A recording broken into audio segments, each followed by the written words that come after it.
I'm just gonna make a quick video here because certain people in Craigavon think that my head's wrecked. I am in the hospital here, the Hollowell, because of problems with my liver. One of the enzymes isn't functioning, and the psychiatrist thought that it was strange, and he was trying to get to the bottom of it. I come in here, I've been in here now nearly 2 weeks. I'm not on any medication, but there's no coincidence that my mother was in the same position where she lost her kidneys because of it in Craigavon Area Hospital, where they didn't detect that she had kidney disease. And one of the times I was in the hospital, a nurse said, "Did you get any sleep last night?" I said no. And she said, dodgy nurses. Now there's a good, the bad and the ugly everywhere. I love the job that they do, but not all of them are good. So I've been in here now nearly 2 weeks, and I am in perfect health, mentally and physically. I'm not on any medication. I haven't even get into an argument with any of the staff here.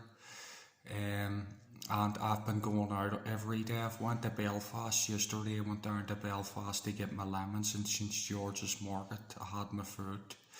And I come back here. I've never been in, this is the first time I was in Antrim. This hospital's away out of the town. I was able to, the ambulance crew told me where the train station was, and I went down. I went to Belfast and I come back. I was back by 3 o'clock, and I toured the whole of Belfast around the city. And went to St George's Markets. Now on Tuesday what happened was I get up in the morning, and I rung my bank to transfer money from one account to another. And they said that there was no money in the account, and then I rung Jobs and Benefits, and they said that it was suspended, that they would try to get it resolved. But I thought that my money was stopped because I sent Jobs and Benefits all of the evidence, to prove that I'm perfectly normal, because they want me to they want me to send my sanity away for money. I will never do this. What woman would ever be interested in me if she thought that I was normal and I was letting it on? I wasn't. If you have paranoid schizophrenia, delusional thoughts and psychosis, some days you can't get out of bed. You're such a burden on your family. I am never, even medical professionals get bad days. I do not get bad days. I'm in the gym every day.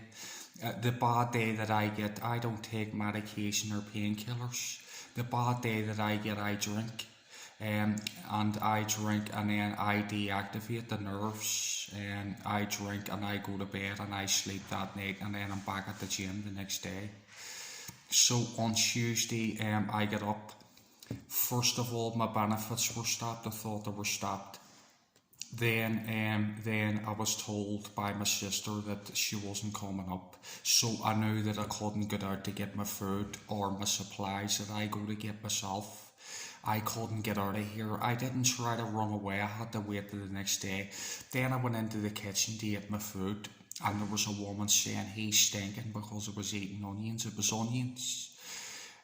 He's stinking, so I couldn't eat the food. I had to put the food down, and I drank the coffee, and I was outraged, and I held it in. My blood was boiling, and I drank the coffee. I left the food, and I went in and I got a bath, a cold bath, and then I come out and I had my food. And then the guy came in and he says, "Conor, you can't be eating that food in here because people don't like the smell.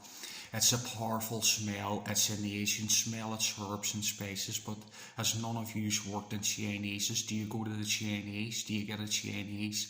Do you smell your home the next day after you eat the Chinese?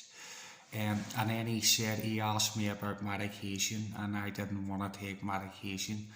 All of these are triggers that set you off where you lose your head. I did not lose a head. I couldn't even get to the shop. I sent myself in here voluntary. I could not get to the shop. And as a lot of people, a lot of yous know, I'm well known in the hostels now, in hospitals, by medical professionals who did say to my sister, what college did you go to? And they said that the blood test results are positive. Yous don't know me as well as others know me because I don't live in Craigavon anymore. Um, but the evidence that I posted, that is evidence, that is real, and a lot of people know what it is. I'm not paranoid.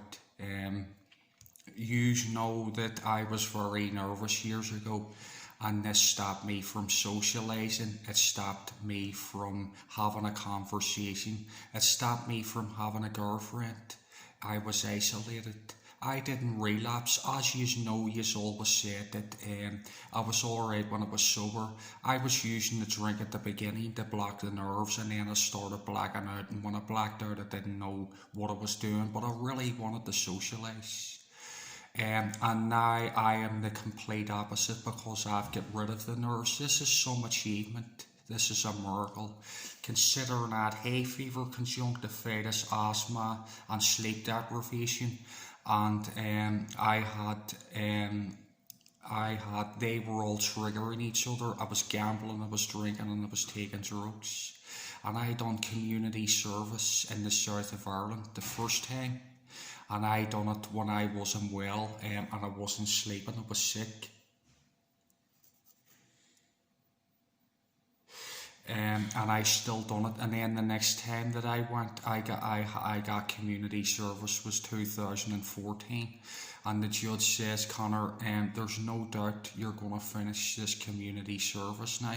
A lot of people are looking me to believe that I'm sick, that my head's racked, but I'm in this mental home now for 2 weeks, and I'm not on any medication, and they are very happy with how I am. I'm going out every day.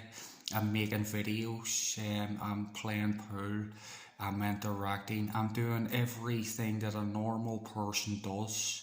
And it is virtually impossible to do what I am doing now, under them circumstances that I would have if I had them diseases.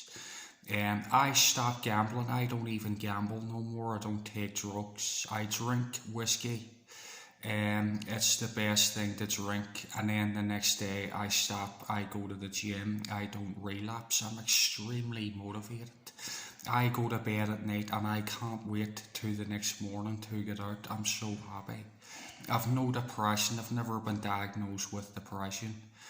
And I know that I'm perfectly normal and healthy. They took a CT scan on June on the 20th where I fell. I was so tired, drunk, I fell, and they took a CT scan to see if it was concussed.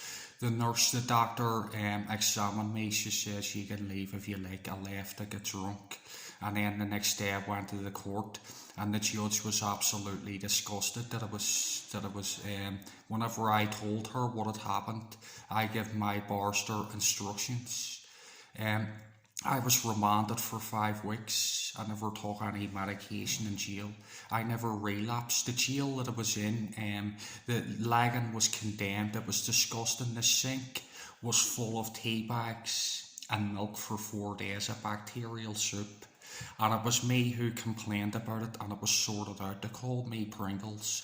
And see, whenever I was walking around the yard every day with a smile on my face, they says he's loving it. I was just back from Barcelona, where I was in Barcelona for 3 months and I never get sick. And then I was down to 1 hour, and I could only get out of my cell for 1 hour a day. And I couldn't eat my food anymore. Now you imagine that for stealing a box of Pringles. And there's me walking about the yard with a smile on my face, still doing what I done, letting nothing. I don't cry, and I don't feel sorry for myself. I am so positive. Over and out, humanity. I love yous.